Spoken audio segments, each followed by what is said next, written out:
Assalamualaikum warahmatullahi wabarakatuh. Perkenalkan, kami dari kelompok 7 yang beranggotakan Dian Aprisya Tazkiyah dengan NPM 205060081, Elsa Triindah Pramesti dengan NPM 205060082, Hanisa Raihan Maharani dengan NPM 205060046, Meira Delia Puspita dengan NPM 205060049, Wine Dwiria dengan NPM 205060060. Di sini kami akan membahas konsep sistem pencernaan dan sistem pernapasan makhluk hidup serta implikasinya dalam pembelajaran IPA di SD. Sistem pencernaan makhluk hidup. A. Sistem pencernaan pada manusia. Sistem pencernaan adalah proses yang dilakukan oleh sekelompok organ dalam tubuh manusia untuk memecah dan mengolah makanan demi menyerap nutrisinya. Nutrisi yang didapat akan disalurkan ke seluruh tubuh untuk digunakan sebagai energi serta menjaga fungsi organ lainnya. Sementara itu, sisa makanan yang tidak dapat diuraikan, dicerna, atau diserap akan dikeluarkan lewat urin saat buang air kecil atau feses saat buang air besar.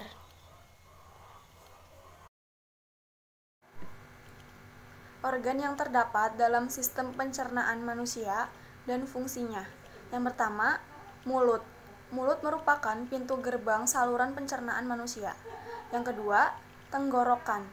Organ yang dalam bahasa medis disebut faring, ini merupakan jalan yang digunakan makanan untuk menuju esofagus. Yang ketiga, esofagus. Esofagus adalah organ bagian dari sistem pencernaan dengan bentuk seperti tabung berotot yang letaknya membentang dari faring hingga ke lambung. Yang keempat, lambung. Selain menyimpan makanan, lambung juga berperan dalam mencampur dan menghancurkan makanan menjadi bentuk yang lebih mudah diserap. Yang kelima, usus halus. Dari lambung, makanan akan menuju ke usus halus. Usus halus dibagi menjadi 3 bagian, yaitu usus 12 jari atau duodenum, jejunum, dan ileum. Organ ini masih akan terus mengolah makanan menggunakan enzim yang diproduksi oleh pankreas dan hati.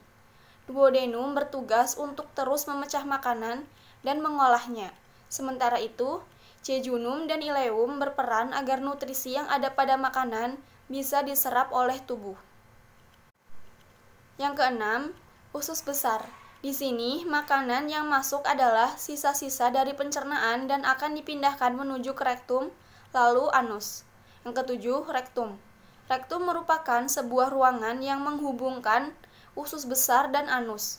Fungsi organ pencernaan ini adalah untuk menerima sisa makanan yang sudah berubah menjadi feses dan menyimpannya. Yang terakhir, anus. Anus merupakan pintu terakhir dari sistem pencernaan manusia. Perkenalkan, saya Wina Dwiria dengan NPM 2050660. Di sini saya akan menjelaskan tentang organ yang membantu sistem pencernaan manusia dan fungsinya. Terdapat 3 organ yang membantu sistem pencernaan manusia.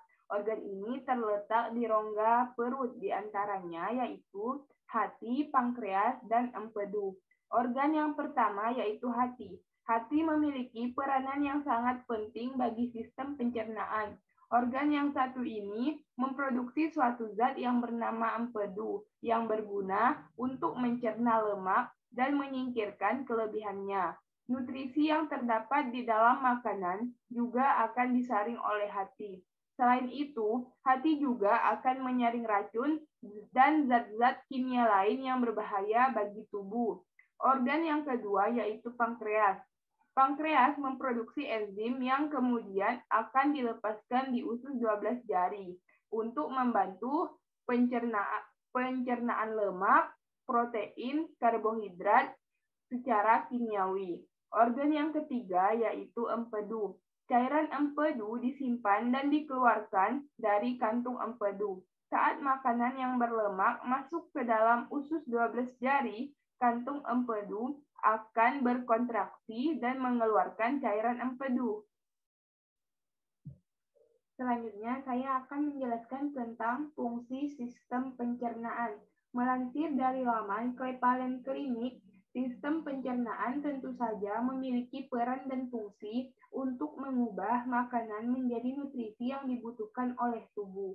Nutrisi dari hasil pencernaan ini kemudian akan berfungsi sebagai sumber energi dan nutrisi perkembangan sel tubuh pada manusia. Ketika proses pencernaan selesai, organ pencernaan kemudian akan lebih mudah mengemas limbah padat makanan untuk dibuang sebagai fase. Sistem pencernaan pada hewan. Seperti manusia, hewan juga mempunyai sistem pencernaan di dalam tubuhnya. Namun, tidak semua hewan mempunyai sistem pencernaan yang sama. Setiap jenis hewan mempunyai sistem pencernaan yang berbeda-beda. Secara umum, sistem pencernaan pada hewan avertebrata atau invertebrata lebih sederhana dibandingkan dengan hewan vertebrata. Yang pertama yaitu sistem pencernaan pada serangga. Sistem pencernaan pada serangga termasuk ke dalam sistem pencernaan yang sempurna. Hal ini dikarenakan proses pencernaan pada serangga sudah melalui proses yang panjang, yaitu mulai dari mulut, kerongkongan, lambung, usus, dan berakhir di anus. Yang kedua yaitu sistem pencernaan pada cacing.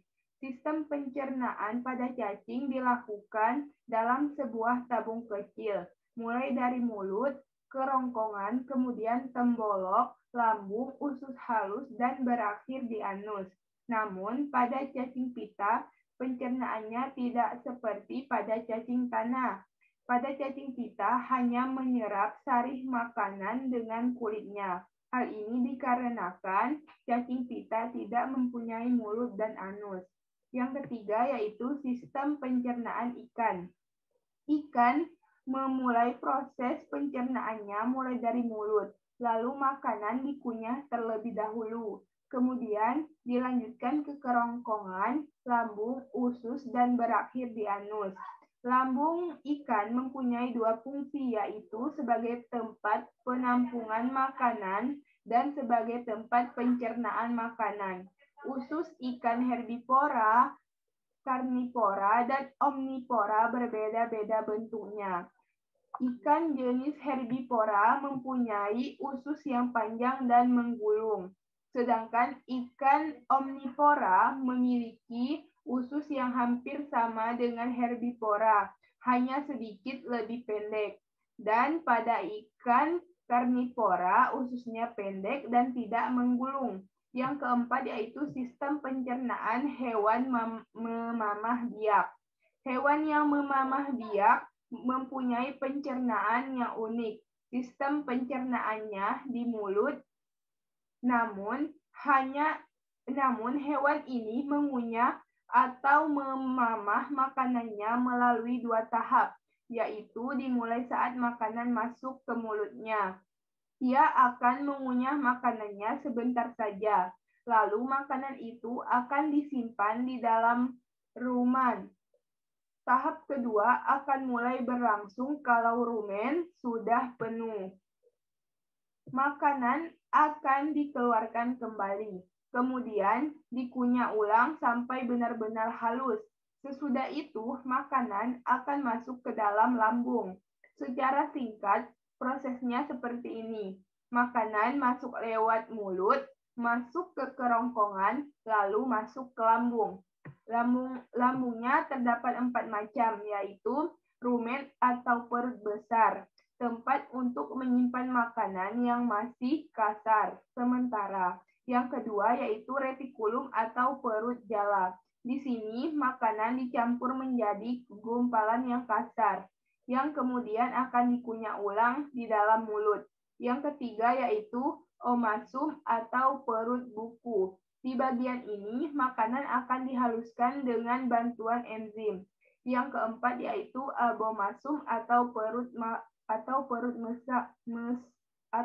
masam. Di sini makanan akan dicerna dengan baik. Kemudian Dari lambung lanjut ke usus halus untuk diserap sari-sari makanannya, kemudian berakhir di anus untuk pembuangan sisa-sisa makanan tersebut. Yang kelima yaitu sistem pencernaan amfibi. Pencernaan pada amfibi ini mirip dengan ikan, dimulai dari mulut, lalu kerongkongan, masuk ke lambung. Lambung katak juga ada dua, yaitu tempat penampungan makanan dari kerongkongan dan tempat makanan yang sudah dicerna. Sesudah dari lambung menuju usus halus, kemudian ke usus besar. Dalam usus besar, katak ada proses penyerapan air dan pembusukan sisa makanan. Sesudah itu akan berakhir di kloaka. Kloaka ini merupakan tempat untuk buang air kecil dan besar pada hewan amfibi. Yang keenam yaitu sistem pencernaan reptil. Reptil juga memulai pencernaannya dari mulut, lalu dikunyah dengan giginya. Lanjut ke kerongkongan, lambung, usus halus, dan usus tebal, kemudian ke kloaka. Di lambung reptil ada bagian seperti kerikil-kerikil kecil, namanya yaitu gastrolit. Gastrolit itu membantu mencerna dan menghancurkan makanan seperti gigi. Yang ketujuh yaitu sistem pencernaan pada burung. Pada burung, pencernaan dimulai dari masuk ke rongga mulut, lalu kerongkongan, tembolok, lambung kelenjar, lambung pengunyah, usus halus, usus besar, dan kloaka. Karena burung tidak mempunyai gigi, maka makanan akan langsung masuk ke kerongkongan, kemudian masuk ke tembolok. Tembolok ini bentuknya seperti kantung, gunanya untuk penampungan makanan.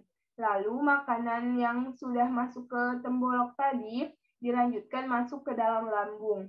Lambung pengunyah pada burung sering disebut juga ampela.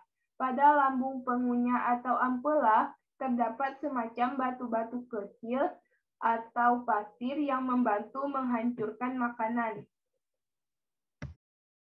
Sistem pernapasan makhluk hidup. A. Organ pernapasan pada manusia. 1. Rongga hidung. Udara masuk ke paru-paru melalui rongga hidung. Di dalam rongga hidung terdapat rambut-rambut halus dan selaput lendir yang berfungsi untuk menyaring udara. Yang kedua, batang tenggorok. Batang tenggorok termasuk saluran pernapasan. Batang tenggorok tersusun dari tulang-tulang rawan berbentuk cincin. Yang ketiga, paru-paru. Organ utama pernapasan manusia adalah paru-paru.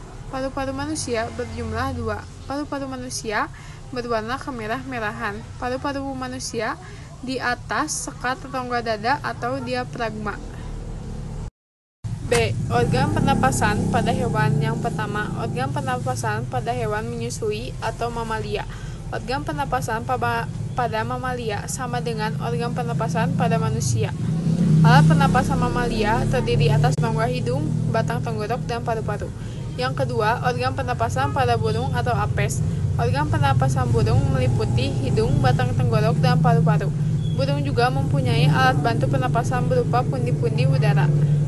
Yang ketiga, organ pernapasan pada binatang melata atau reptil. Semua reptil mempunyai alat pernapasan seperti manusia, misalnya kadal.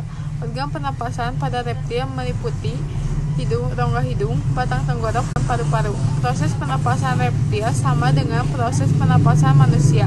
Udara masuk melewati rongga hidung, batang tenggorok menuju paru-paru. Yang keempat, organ pernapasan pada katak atau amfibi. Katak adalah hewan yang hidup di dua alam. Karena hidup di dua alam, maka katak disebut amfibi. Selanjutnya yang kelima, organ pernapasan pada ikan. Ikan hidup di air, bernapas dengan insang. Yang keenam, organ pernapasan pada serangga. Belalang termasuk serangga. Serangga bernapas dengan trakea. Trakea berupa pipa bercabang-cabang yang sangat halus. Yang ketujuh, organ pernapasan pada cacing tanah. Cacing tidak mempunyai organ pernapasan secara khusus. Cacing tanah bernapas dengan menggunakan kulit. Implikasi pembelajaran IPA di sekolah dasar. Yang pertama ada guru. Dalam pelaksanaannya, pembelajaran dapat dilakukan oleh tim pengajar atau guru tunggal. Hal ini tergantung pada kondisi sekolah. Bila di suatu sekolah guru IPA terdiri atas guru fisika, kimia, biologi, maka dalam penyusunan silabus, pelaksanaan pembelajaran, penggunaan media dan strategi mengajar sebaiknya dibuat bersama hingga penyusunan alat penilaiannya. Namun, dalam pembelajarannya dapat dilakukan oleh guru tunggal. Bila di sekolah, seorang guru mengajar semua mata pelajaran IPA dan mengalami kesulitan untuk membantukan kompetensi dasar, indikator, dan materi, maka sangat dianjurkan agar guru tersebut bekerjasama dalam kelompok MGMP agar dapat terjadi diskusi tentang perencanaan strategi dan pelaksanaan KBM. Indikator yang sudah dipadukan tidak perlu diajarkan 2 kali, karena tujuan pembelajaran terpadu adalah efisiensi dan efektivitas dalam pembelajarannya. Selanjutnya yang kedua, peserta didik. Bagi peserta didik, pembelajaran terpadu dapat mempertajam kemampuan analisis terhadap konsep-konsep yang dipadukan, karena dapat mengembangkan kemampuan asosiasi konsep dan aplikasi konsep. Pembelajaran terpadu perlu dilakukan dengan variasi metode yang tidak membosankan. Aktivitas pembelajaran harus lebih banyak berpusat pada peserta didik agar dapat mengembangkan berbagai potensi yang dimilikinya. Yang selanjutnya yang ketiga yaitu bahan ajar. Bahan ajar yang digunakan tidak hanya buku mata pelajaran saja, tetapi dapat dari berbagai mata pelajaran yang dilengkapkan oleh tema. Peserta didik dapat juga mencari berbagai sumber belajar lainnya, bahkan bila memungkinkan mereka dapat menggunakan teknologi informasi yang ada. Aktivitas peserta didik dalam penugasan dapat menjadi nilai tambahan yang menguntungkannya. Assalamualaikum warahmatullahi wabarakatuh. Di sini saya akan melanjutkan penjelasan dari implikasi pembelajaran IPA di SD, yaitu sarana dan prasarana. Dalam pembelajaran terpadu diperlukan berbagai alat dan media pembelajaran, karena digunakan untuk pembelajaran konsep yang direkatkan oleh tema. Maka penggunaan sarana pembelajaran dapat lebih efisien jika dibandingkan dengan pemisahan mata pelajaran. Memang tidak semua konsep dapat dipadukan. Konsep-konsep yang dipilih untuk direkat oleh tema dapat menghemat waktu. Kemudian, metode pembelajaran IPA di SD. Dalam pembelajaran IPA dengan materi sistem pencernaan dan pernapasan, guru bisa menggunakan metode picture and picture, yaitu mengurutkan gambar, demonstrasi, pemberian tugas dan tanya jawab. Dengan menggunakan metode ini, siswa dapat menyebutkan alat pernapasan pada manusia, kemudian siswa pun bisa mengetahui alat pernapasan pada hewan dengan cara menempelkan gambar alat pernapasan pada hewan. Dan dengan cara menempelkan gambar, siswa diharap bisa menyebutkan struktur alat pencernaan pada manusia dan hewan. Selanjutnya, kesimpulan dari materi ini adalah sistem pencernaan adalah proses yang dilakukan oleh kelompok organ dalam tubuh manusia limbah untuk memecah dan mengolah makanan demi menyerap nutrisinya. Manusia bernapas dengan menghirup oksigen dan mengeluarkan karbon dioksida melalui organ pernapasan. Organ pernapasan manusia adalah organ yang membantu proses udara masuk atau keluar dari dalam saluran pernapasan. Saluran pernapasan manusia diantaranya rongga hidung, batang tenggorok, dan paru-paru. Sedangkan organ pernapasan pada hewan yaitu hewan yang menyusui, mamalia, reptil, dan burung aves sama dengan organ pernapasan manusia. Burung juga mempunyai alat bantu pernapasan berupa pundi-pundi udara.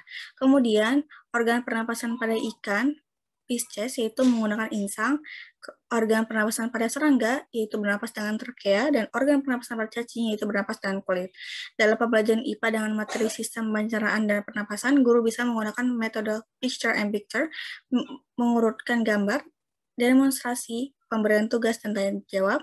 Dalam menggunakan metode ini, siswa bisa menyebutkan materi yang disampaikan. Sekian dari kami.